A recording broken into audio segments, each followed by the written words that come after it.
Chapter 1: The Last Time. On the night Dr. Richard Kimble lost everything, he went to a big dinner party at the Chicago Hilton Hotel. His friends from the Chicago Memorial Hospital were there, and a lot of other people, drinking and talking. Charlie Nichols, the most important doctor of the hospital, came across to him with another man. "Richard," he said, "I want you to meet Dr. Alex Lentz. Alex is working on the new drug, RDU-90. He's doing all those tests for Devlin-MacGregor. Alex, this is Richard Kimble." "Hello," Kimble said, but he was thinking, "I've seen 3 damaged livers this week. They were all from dead people, and all of them took RDU-90. But in his report, Lentz says the livers are all healthy. That's very strange." "Charlie says you want to talk to me sometime, Dr. Kimble," Lentz said. "What?" "Oh, yes," Kimble said. "Tomorrow morning, about your reports on those 3 livers. Will that be okay?" "Right, tomorrow morning." Lentz smiled, but his eyes were hard and cold. Kimble turned and saw his wife, Helen. He went over to her. "You're looking very beautiful tonight," he said. "I love you. Look, I don't like these parties. Why don't we go home?" "And I love you too," Helen said, laughing. "But we must stay, dear. This dinner party is to get money for your hospital. Remember?" The Kimbles stayed at the hotel for another 2 hours, then drove home. Just before they arrived at their house, the car phone rang. Kimble answered. Then he said to Helen, "I have to go back to the hospital. Somebody's very ill." Helen kissed him. "Go on then, dear. Be quick," she said. It was the last time. At the hospital, Kimble saw another patient on RDU-90. "I must operate quickly," Kimble told the man's doctor. During the operation, he saw that this man had a damaged liver, too. "What's this RDU-90 doing to people?" Kimble thought. The operation was quick and easy, and the man was soon sleeping comfortably in a hospital bed. Kimble drove home and phoned Helen from the car on his way. She was in the living room with a book. After the phone call, she closed her book and went up to the bedroom. At the top of the stairs, she stopped. Somebody was there, in the bedroom. She walked slowly into the room and looked round. It was very quiet.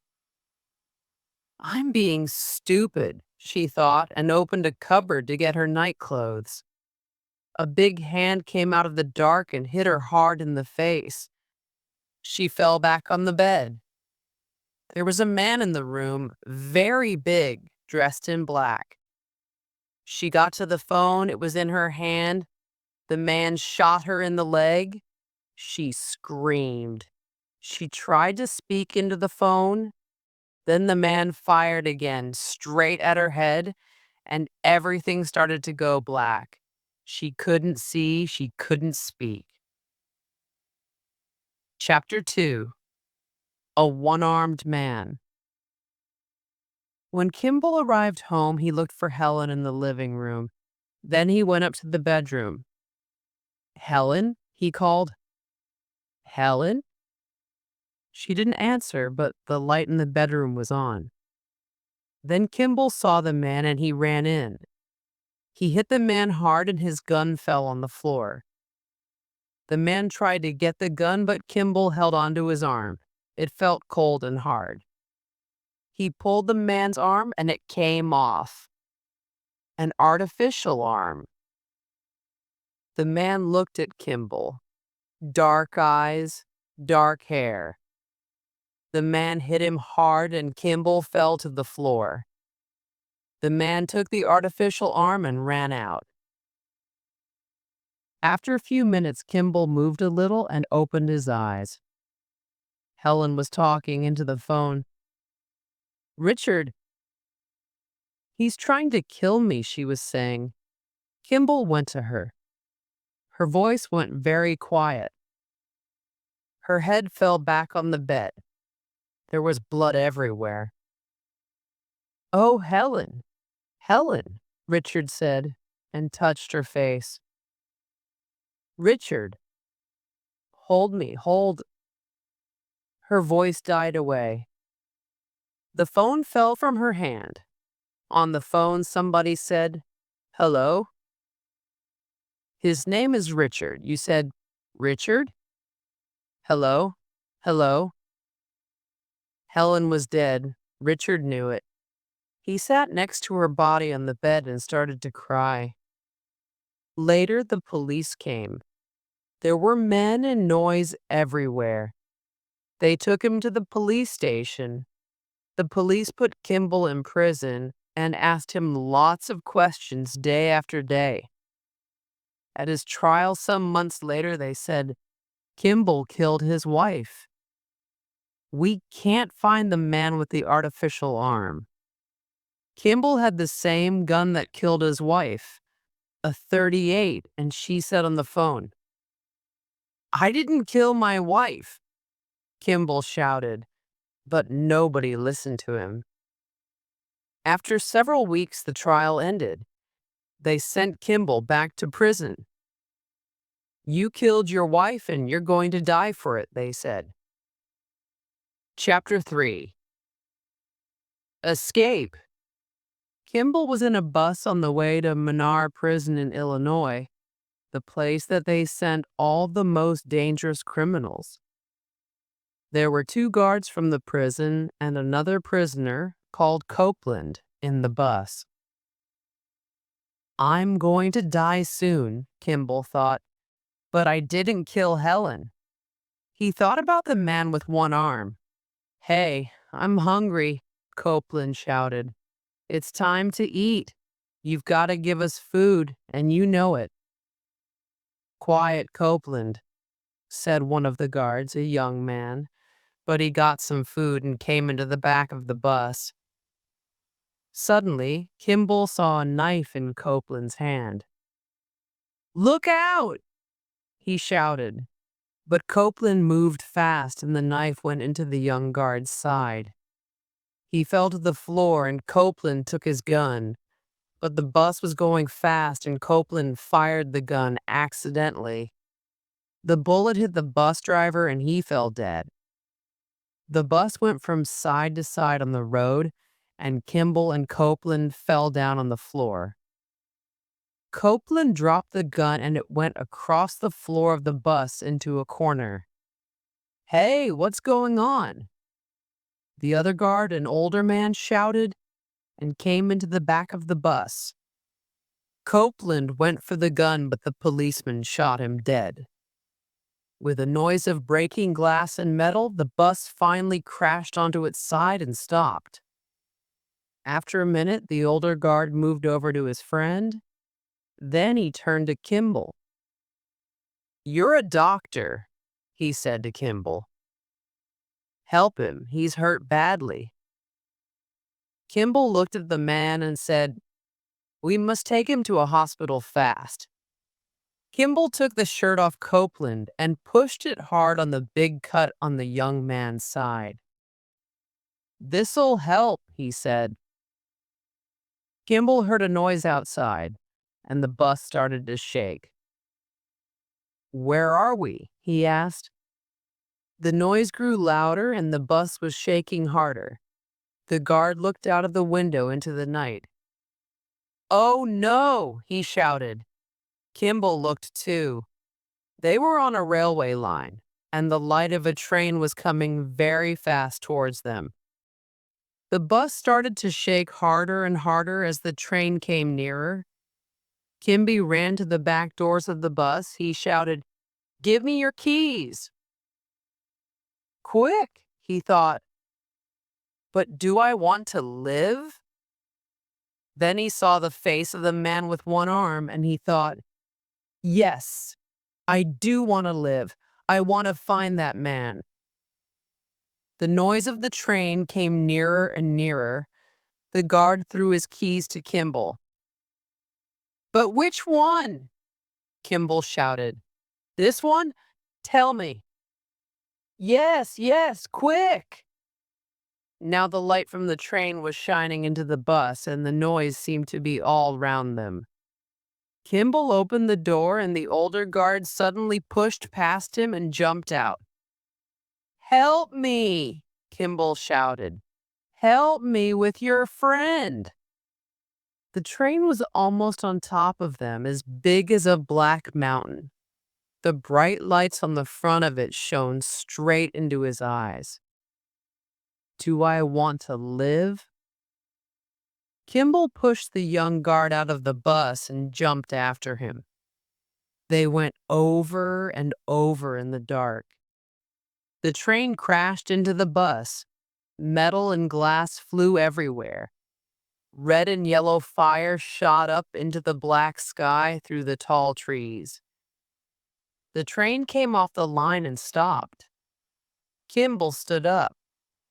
He still had the guard's keys in one hand. He threw them away.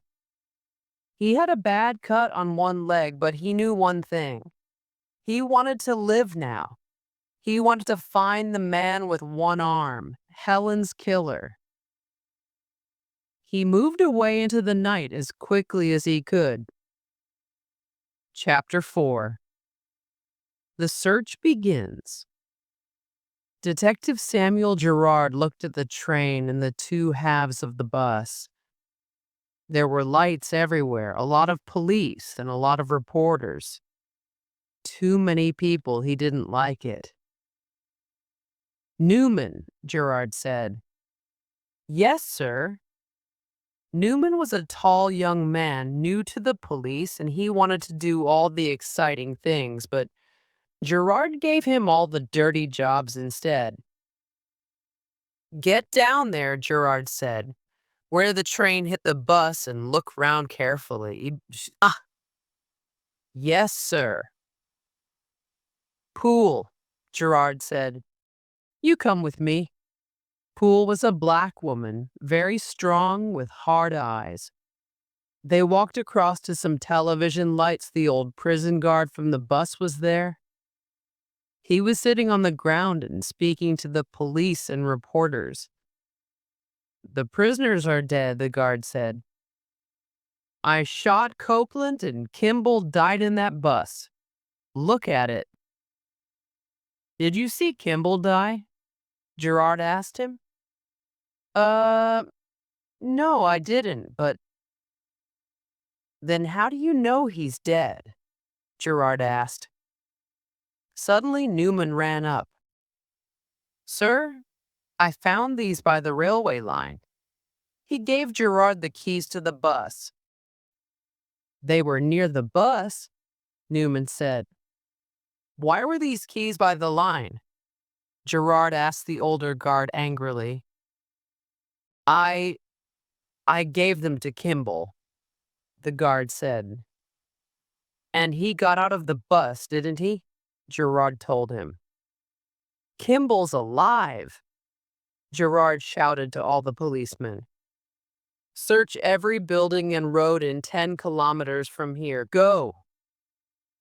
Gerard went back to his car and looked at the police photograph of Kimble. A rich man, intelligent, and there was something in his eyes. They were sad. Sad? Why did you kill your wife, Kimble? Gerard asked the photo. You had everything, but I'll catch you. You'll never kill again, my friend. Kimble arrived at the hospital in the early morning. He went in through a back door and found a room. A patient was in the bed. Hello? Kimble asked, but the man didn't move or speak. Kimble went into the bathroom and cleaned the cut on his leg. Then he washed and shaved. He put on some of the man's clothes. There was some money in the trousers and the man's glasses.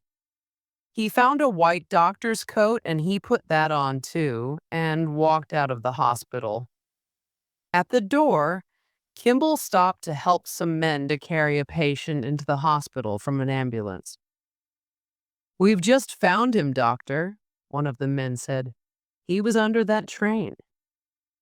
"Is he okay?" It was the young guard. The man opened his eyes and looked up at Kimble. He tried to speak.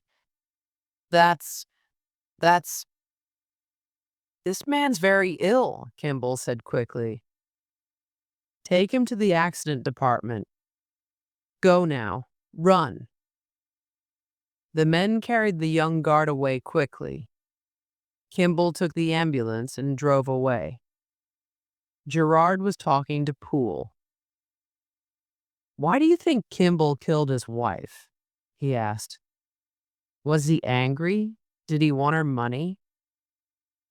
Before she could answer, Newman ran up and said, "Sir, that young guard saw Kimble at the hospital."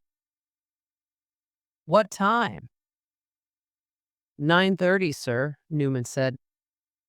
20 minutes ago." "Then he's still somewhere near here." "Let's go," Gerard shouted. Kimble drove fast for a long time. He saw the Tennessee River hundreds of meters below. The gray and white water looked very cold. He drove into a wide tunnel. It went through a mountain by the river. There was light at the end of the tunnel, but suddenly Kimble saw a police helicopter and several police cars across the road behind it. Kimble stopped his ambulance in the tunnel. "Stay in the ambulance, Kimble." "Do not move," a policeman shouted. The tunnel was dark. Kimble got out of the ambulance quietly and tried to think. He looked back at the opening of the tunnel. More cars, more police. He looked round and then moved as quietly as an animal. There was water by his feet. He moved his hands over the sides of the tunnel and found an opening. It was a small side tunnel. He went in. Gerard and Poole came down the big tunnel and looked into the empty ambulance. "Where is he, sir?" Poole asked. "Where's he gone?" "He's near," Gerard said. "I can smell him." "Poole, take a look down there along the tunnel." Gerard walked along slowly. He felt the sides of the tunnel, then he found the opening to the side tunnel and went in. He had a light in one hand and his gun in the other. He ran along the small tunnel, but the floor was wet and he fell. His gun disappeared into the water. Gerard tried to stand, but suddenly a strong hand took his, and Gerard looked up into that sad face, those sad eyes, Dr. Richard Kimble. "I did not kill my wife," Kimble said. He had Gerard's gun. "That's not my problem, Kimble." "Now give me—" "Sir! Sir!" Poole shouted in the dark. "Are you there?" For a second, Gerard turned. Kimble turned and ran to the end of the small tunnel, but he suddenly stopped. Hundreds of meters below, he saw the angry white water of the Tennessee River. "Kimble!" Gerard shouted. "Throw down the gun and come here. You can't get away." "I want to live," Kimble thought, "but I want to find Helen's killer, too." He turned back to the river below, ready to jump. "Kimble!" No exclamation mark, Gerard shouted. "You'll kill yourself. Stop! Kimble!" But he jumped, down, down into the cold, dangerous water far below. Chapter 5. Help for Richard. "Now I know Kimble did it," Gerard told Poole. I saw it in his eyes, then the man jumped. A policeman came up to Gerard. "We've searched the river, sir," he said. "There's nothing. No body." "Look again," Gerard said coldly. "Oh, sir, there's nothing. The fish ate him." "So find the fish," Gerard shouted. Kimble hit the river hard. He went under, down into the cold and dark, and the water pushed and pulled at him. He fought the water, and at last he came up to the top. He put his hand up to a tree and tried to get hold of it, but the river pulled him along too fast. After a long time, the river went slower and Kimble was able to climb out. He lay on the side of the river and slept for a long time. Then he walked to the nearest town. In a shop, he stole some hair coloring. He went to the toilet of a garage, put the coloring on his hair, then he cut it very short. Outside, there was a small bus with a family on holiday in it. The bus came from Chicago, he saw, and he quietly climbed bed onto the top. He wanted to go home. Hours later, the bus stopped at a gate. Kimble was very cold, so he climbed down and bought some hot food. The waitress in the cafe was nice and smiled at him, but Kimble thought the other people knew his face. He tried not to look at them. Then a report about him came on the television in the corner with his police photograph. "This is Richard Kimble, the killer," a voice said. "He died today in the Tennessee River after—" Kimble left the cafe quickly and ran along the road. A car came up behind him and stopped. "The police?" The car door opened and a woman said, "Where are you going?" It was the nice waitress from the cafe. "Chicago?" Kimble asked. "Get in." She smiled. They arrived in Chicago early the next morning, and Kimble rang a friend, Walter Guthrie, from the train station. "Richard," Guthrie said, "what are you doing? Where are you? This is really dangerous, you know." "I need money, Walter." "I can't do that," Guthrie said. "I have to think of my job, my family. Don't come to me or I'll get the police." Kimble put the phone down. In his office, Gerard listened to the call. He recorded the calls of all Kimble's friends and said, "So he's alive and he's in Chicago." He looked at Newman and Poole. "Don't tell anybody. We'll get him." Kimble went to see Charlie Nichols next. He waited near Nichols's house for his car to arrive. "Charlie," Kimble said, and Nichols stopped his car. "Richard, So you didn't die?" He said. "I need some money, Charlie," Kimble said. "Here." Nichols gave him all the money he had. "I'll give you more. Have this too." Nichols gave him his coat. "Thanks, Charlie," Kimble said. "I must go." "Call me, Richard. I'll always help. You know that, don't you?" Nichols smiled. Gerard went to look round Kimble's house. He wanted to learn everything about the man. He looked at the phone in the bedroom and remembered Helen's words. "Richard, he's trying to kill me." Perhaps there was a man in the room, and perhaps Helen was trying to tell Richard about him. He remembered Kimble's words in the tunnel, "I did not kill my wife." Gerard shook his head. "That's not my problem," he said. Chapter 6. Reports. After he spoke to Nichols, Kimble went to Cook County Hospital. He quickly found the department for patients with artificial limbs. Then he went to the cleaners' rooms. He found an open cupboard and took one of the cleaners' green coats with a name and hospital number on it.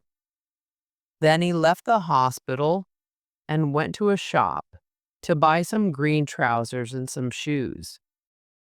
After that, he found a cheap room to stay in. A woman and her son lived in the house. The woman took Kimble's money without any questions. The room was at the bottom of the house. It was cold and dark, and Kimble couldn't see the street. He felt very tired and he wanted to be ready for the next day. So he went to bed and slept. Gerard and Poole went to see Charlie Nichols in his office. "I saw Richard 2 days ago," Nichols said quickly. "What did he want, Dr. Nichols?" Gerard asked. He didn't like Nichols' face. It was too good-looking, too smooth. "Help." Nichols smiled. "I gave him some money in my coat." "Dr. Nichols," Gerard said angrily, "if you see Kimble again, tell him to come to me. That's the best help you can give him." "Never." "I always catch them, Gerard said. "Always." When they were in the car, Gerard said to Poole, "Watch Nichols and tell me everything he does everywhere he goes." "Okay?" The next evening, Kimble went to work at the hospital as a cleaner. He washed the floors and slowly moved nearer and nearer to the department for artificial limbs. "Where's Rudy?" Kimble turned and saw a young woman doctor. "Oh, Rudy's ill," Kimble said. "I'm doing his job tonight." The doctor went away. Kimble went into the offices. He wanted to read some reports and to learn about artificial limbs. "Rudy!" Kimble turned quickly and saw a woman. She had an artificial arm in her hand. "Oh, sorry," she said. "I thought you were Rudy."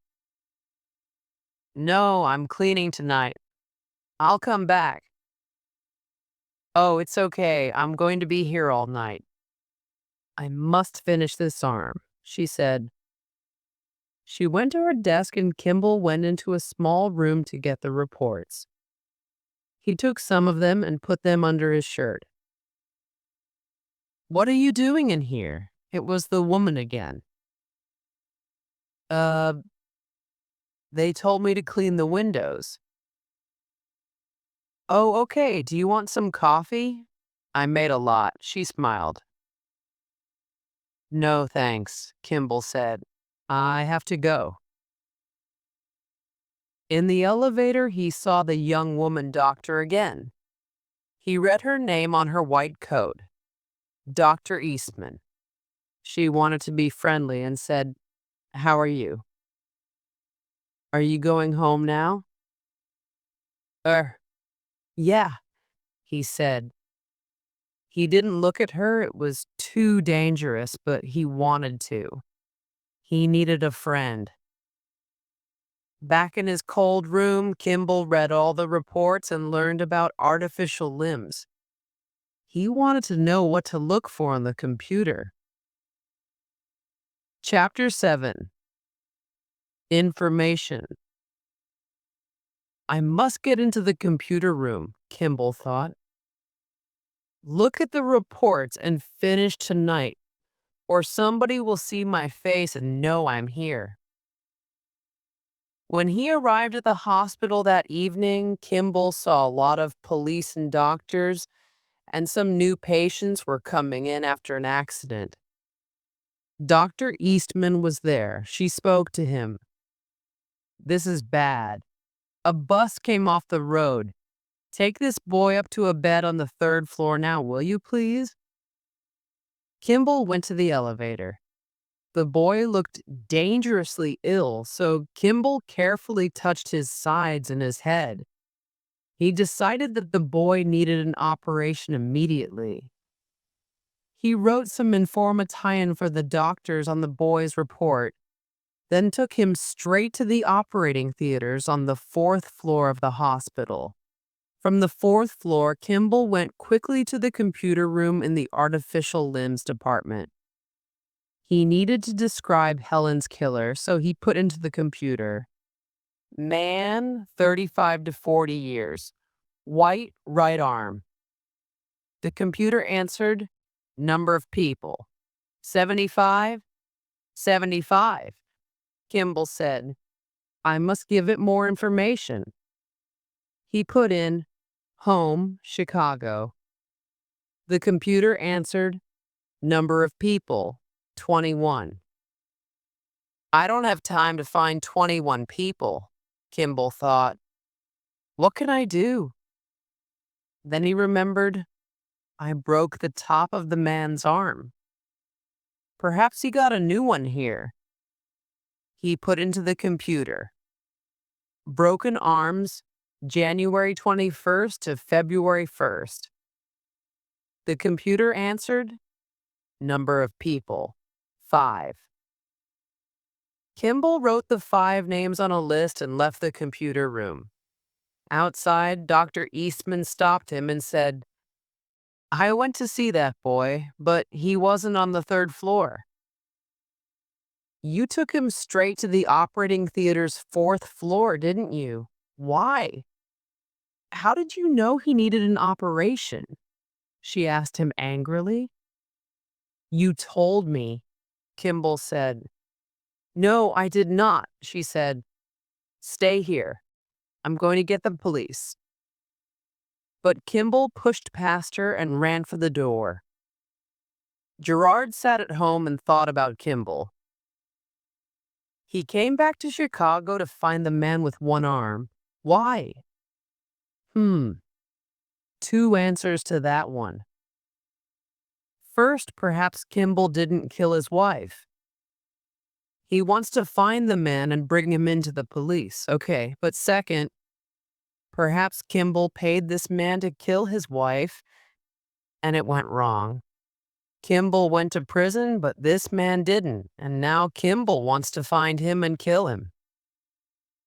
The phone rang. It was Poole. "We've found where Kimble's living. We brought a young man into the station tonight. He sells drugs. He saw Kimble's photo, and he says Kimble lives in his house." "Right, I'll be there," Gerard said. He went to the young man's house and looked round the small room. He saw the reports from the artificial limbs department at Cook County Hospital. "I'll get you soon, Kimble," he thought. When Kimble came home, he saw the police car in front of the house. He turned and walked quickly away into the darkness. He stayed in a cheap hotel that night. Then in the morning, he started to phone the 5 men on his list. The first 3 were not the man that he wanted. Soon he had only 2 names, Clive Driscoll and Frederick Sykes. Kimble rang Driscoll's number. His brother answered. "Clive's in prison," he said. "He took some money from a supermarket, shot a man, too." "I'm a friend of his," Kimble said. "Where is Clive?" "I'll go and see him." "The prison near the train station," the man said.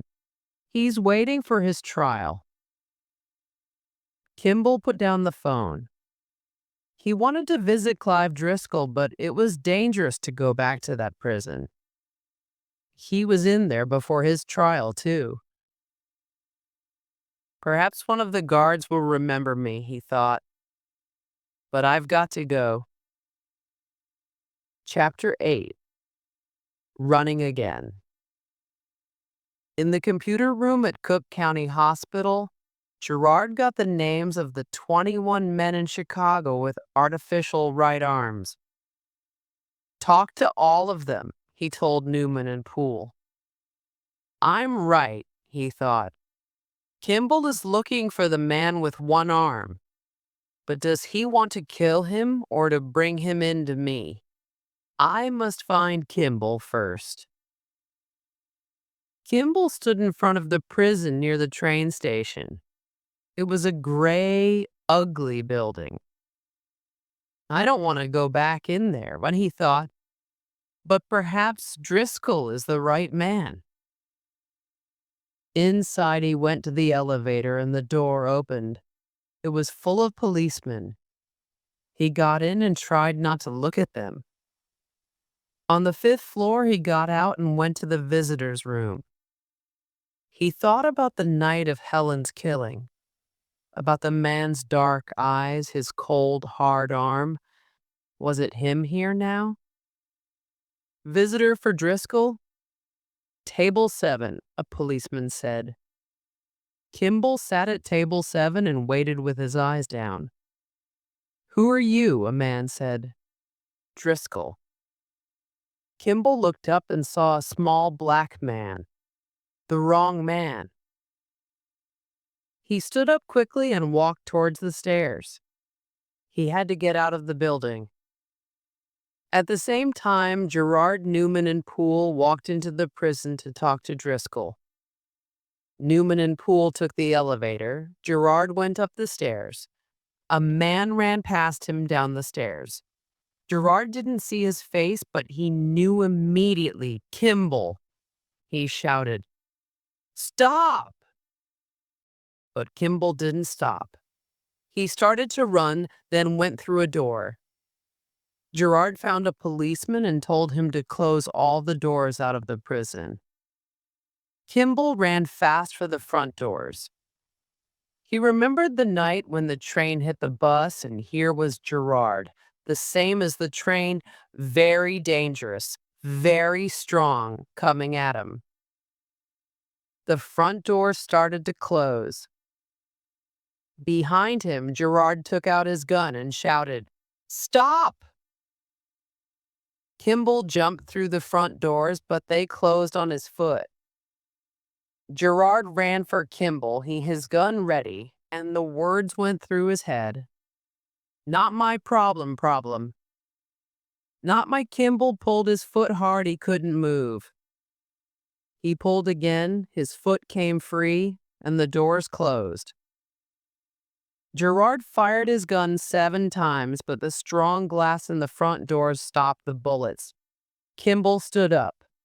Gerard walked up to the locked doors. Each of them stood at the doors and looked eye to eye through the glass. Then Kimble turned and disappeared into the crowds and the traffic. He went across Chicago to Frederick Sykes's flat. There was a police car in front of the building. So Gerard does think there was a man with one arm, Kimble thought. He went to the back of the building and climbed the stairs to Sykes's flat. He looked in through the window. The flat was dark, so he broke the glass and went in. Inside the flat, Kimble saw some photographs of Sykes's children. He picked up a photograph of a man, about 35, a policeman. He looked at the man's face, the face of Helen's killer. Kimble quickly searched the flat. He found an artificial arm, a right arm with a new top, and some more photographs. These photographs showed Sykes on holiday by the sea. In one photograph, Sykes was standing next to another man. Kimble looked carefully. He thought he knew the other man's face, too. After a second or two, he said, It's Lentz, Alex Lentz, that doctor at Devlin-MacGregor. In a cupboard, Kimble found some papers about Sykes's job. He was a guard at the Devlin-MacGregor building in Chicago. Now he understood everything. Lentz and the other people at Devlin-MacGregor wanted Kimble to die because he knew that RDU-90 damaged people's livers. He was still alive only because he went back to the hospital that night, and Helen died instead of him. Helen. Oh, Helen, he said. For the thousandth time, Kimble wanted to die too, but then he thought, no, it's better to live and catch this man. He picked up the phone and rang Gerard. Kimble here, he said. Everybody in Gerard's office jumped. Poole immediately started to search for the number that he was calling from. Are you coming in, Kimble? Gerard asked. Poole already had the first two numbers.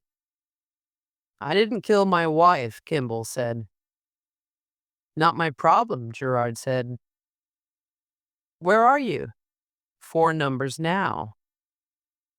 Kimble was in the south of the city. 15 seconds, Poole said quietly. I must find some more things first, Kimble said. Gerard looked at Poole. He started to speak slowly. Now, listen to me, Kimble. I'm going to... Kimble. Kimble, Gerard said. He put the phone down. Did you get the number? He asked Poole. Where is he? Sykes's flat, she said. We have a car there now. Chapter 9. Finding the Right Answers. Gerard, Newman, and Poole walked into Sykes's flat and looked round. Then Sykes came in. What's this? He said. Who are you? He was a very big man with dark hair. He was angry. Police, Mr. Sykes, Gerard said. A man called Richard Kimble was here today. He called me on your phone. I don't know Richard Kimble, Sykes said quickly. Oh, yes, you do, Gerard thought. Oh, I remember, Sykes said. He's that doctor, isn't he? The police questioned me when his wife died because I've got one arm. Look, I wasn't in town that night. Why did Kimble want to look at these, Mr. Sykes? Gerard asked. He showed him the holiday photographs. I don't know, Sykes said. Ask him. They left the flat. Watch him, Gerard told Poole. Kimble left Sykes' flat and took a bus. He thought about Sykes, Lentz, and Devlin-MacGregor. He remembered the reports from Lentz on those 3 patients' livers. Lentz was lying, he thought.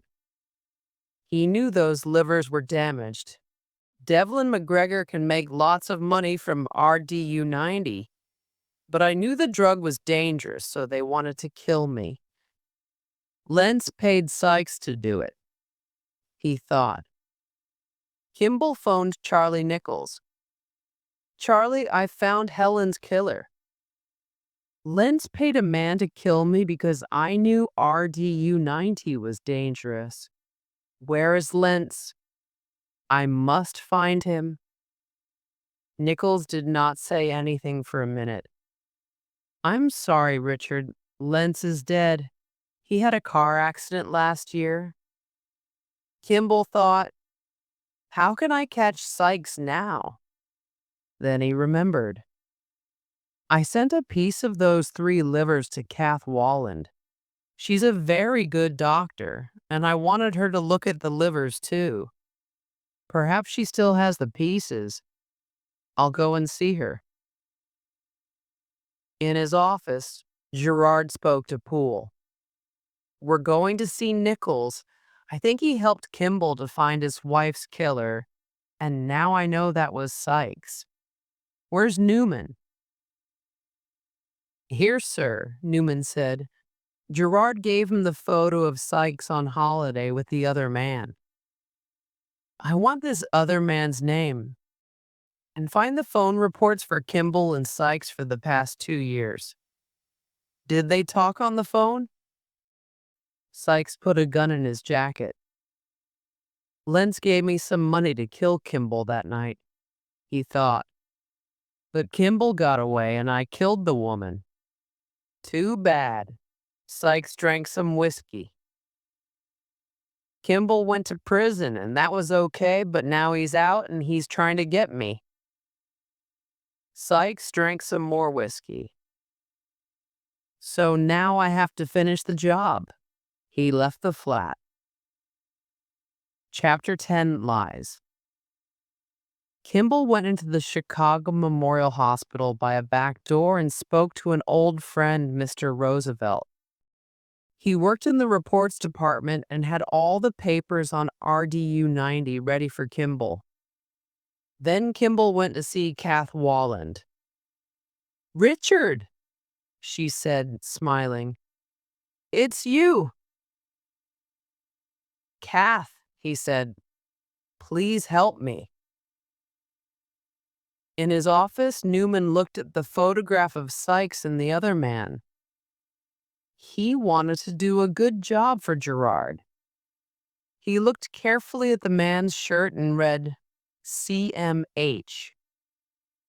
Newman thought, C for Chicago and H for hospital. Yeah, Chicago M Hospital. M for Memorial, Kimble's hospital. He left the office and went straight to the hospital. Gerard and Poole spoke to Nichols at the Chicago Hilton Hotel. He was at a big meeting for Devlin-MacGregor. Gerard showed Nichols the photograph.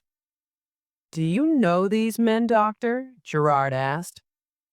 "One of them is Frederick Sykes. He works at Devlin-MacGregor."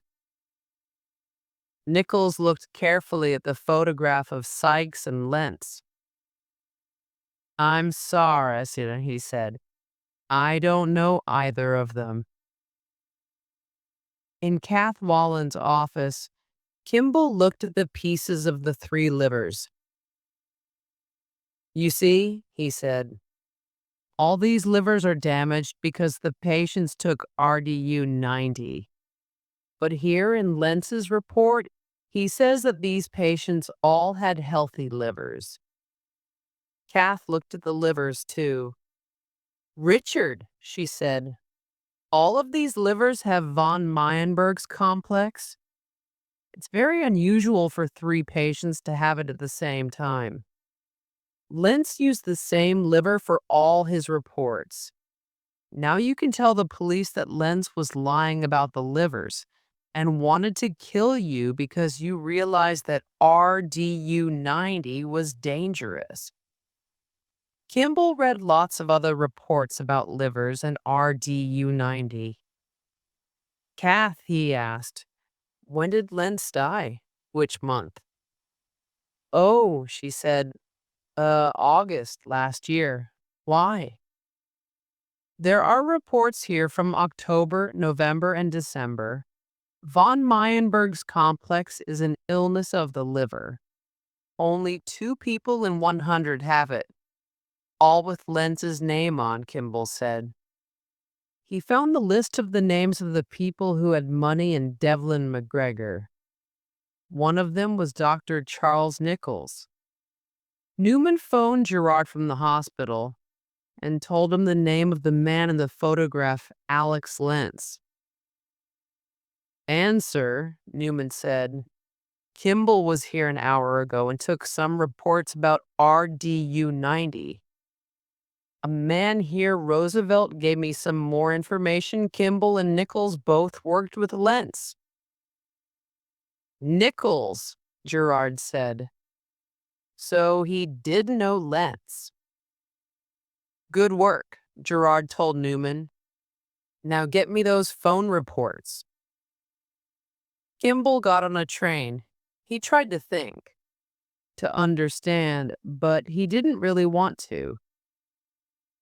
"Charlie Nichols was my friend, but he tried to kill me." No, no, Kimble thought. "I must find him. But what can I do then? Charlie doesn't know Sykes. He saw a man with a newspaper. It said Kimble in Chicago on the front page, and his photograph was there too. The man looked across at Kimble. Then he stood up quickly and went to find a train guard. Kimble counted the seconds until the next station. How much longer? Suddenly somebody was standing in front of him. He had a gun. Sykes. Kimble stood up, and at the same time, a train guard opened the door and came towards them. "Hands up, Kimble," he said. "Sir, you can put that gun down." "No, sir," Sykes said. He turned and fired 4 bullets into the guard. People started to scream. The driver heard the noise and stopped the train. Everybody fell to the floor. Sykes dropped his gun, and it fell near the dead policeman. Sykes and Kimble both jumped for it, but Kimble got it first. He hit Sykes hard, then he held the gun in his face. "Do it, Kimble," Sykes said and laughed. "Do it." He laughed again. "You can't. You're too weak." Kimble wanted to kill him then, to shoot Sykes in the head, to use the gun that killed Helen. "No," he thought, "I won't kill him. I'll be as bad as Sykes." He hit Sykes hard with the gun, and Sykes fell to the floor. Then Kimble ran out of the train, the gun in his hand. Newman told Gerard about Kimble's phone calls. "I looked at all his calls for the last 2 years, East," he said. On the night of Mrs. Kimble's killing, Kimble called Sykes from his car phone at 7:30. "That's it," Gerard said. "Pool, bring Sykes in." "Sir," Newman said, "I thought Kimble didn't do it." Gerard looked at him. "That's not our problem," he said, but he understood Newman. Gerard was sorry to know about the phone call, too. He found Kimble's police report about Helen's killing and read it again. "I took a taxi to the hotel and arrived at 8:30. One gave Dr. Nichols my car that afternoon because his car was in the garage. He gave me back my car keys at the hotel, and I drove my wife home in my car at about 10:30. Nichols made that call," Gerard thought. Poole ran into the office. "Sir, the police got Sykes in a train. There's a dead train guard, too." Kimble ran off with a gun. No, Gerard thought. Now every policeman in Chicago will be after Kimble, and they'll shoot to kill. Chapter 11, Out of the Dark. Kimble took the clevator to the top of the Chicago Hilton, where Nichols was talking to the people from Devlin-MacGregor. He opened the doors to a big room and saw Nichols in front of a crowd of people. "Thank you all," Nichols said. His face went white. "Richard." "One." "You what, Charlie?" Kimble shouted. "You tried to kill me because I knew RDU-90 is dangerous, and you knew it too. Is that what you want to tell these people?" Suddenly, Nichols ran from the room. Kimble went after him.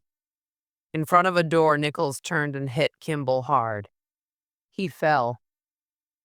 "I can kill you now, Richard. It's easy." On the floor, Kimble shouted, "For money, Charlie." "Helen's dead, all for money. You were my friend." He jumped at Nichols, and they fell through a fire door onto the fire stairs outside the hotel. They saw the lights of police cars hundreds of meters below them. A police helicopter flew noisily above them, and its bright lights shone into Kimble's eyes. He couldn't see. He couldn't hear. Nichols ran down the stairs. Gerard and Poole came up to the top floor of the hotel. They saw a lot of people round the open fire door. "They went through there," a man shouted. Gerard ran out into the noise and lights of the helicopter. He saw a man with a gun inside it. Below him, Kimble and Nichols were fighting on the stairs. Suddenly, the man in the helicopter fired his gun. Gerard saw the two men fall off the stairs and onto the glass top of an elevator on the outside of the hotel. The helicopter lights moved over to Nichols and Kimble. Gerard saw them fighting on the elevator. Two small black shapes far below. Then the top of the elevator broke, and Nichols and Kimble crashed into the dark through the falling glass. Gerard ran down the stairs inside the hotel. He met Poole. "Where did they go?" he shouted. "Did you see?" "Fifth floor," Poole shouted back. Gerard and Poole ran down to the fifth floor. They opened a door into a dark, wet room. Above them, big bags of dirty washing moved slowly along strong metal lines to two washing machines. Each machine was 10 meters long and full of hot water. Gerard told Poole to go quietly along under one line. He walked between them. "Kimble, are you there?" he shouted. "I know about Sykes and about Nichols." Suddenly, a big bag came fast towards his head, and Gerard jumped away. "Kimble!" Gerard shouted, and he moved slowly along. "I know Nichols had your car, and he phoned Sykes on the night your wife died." Gerard stood between the hot washing machines and thought, "Perhaps Nichols is in here. Perhaps he's listening to me, too." He shouted, "Kimble, it's okay. Come out now." Kimble listened to Gerard. He wanted to stop running. He moved nearer to the sound of Gerard's voice. Poole walked under a line of bags. She turned quickly when one of the bags came at her from behind. She jumped away, then held her gun in front of her and tried to see Kimble in the dark and wet. She heard Gerard shouting and stopped to listen. Another bag hit her hard on the head and she fell to the floor. Charlie Nichols walked silently up behind her, took her gun, then moved back into a dark corner. Kimble found Poole on the floor, and he knew that Nichols was near. He walked carefully along the side of the washing machine and looked round. Kimble saw a man between the two machines. He was walking towards him. It was dark, and the man had a gun. Was it Gerard?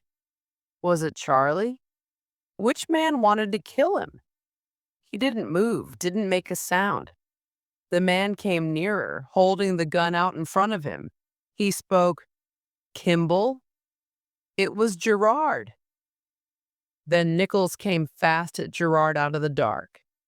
He had Poole's gun in his hand. Kimble thought quickly. "Hey, Charlie," he shouted. Nichols was surprised. He stopped. Kimble pushed one of the big bags at Nichols. It hit him in the face and he fell hard. His gun flew away into the darkness.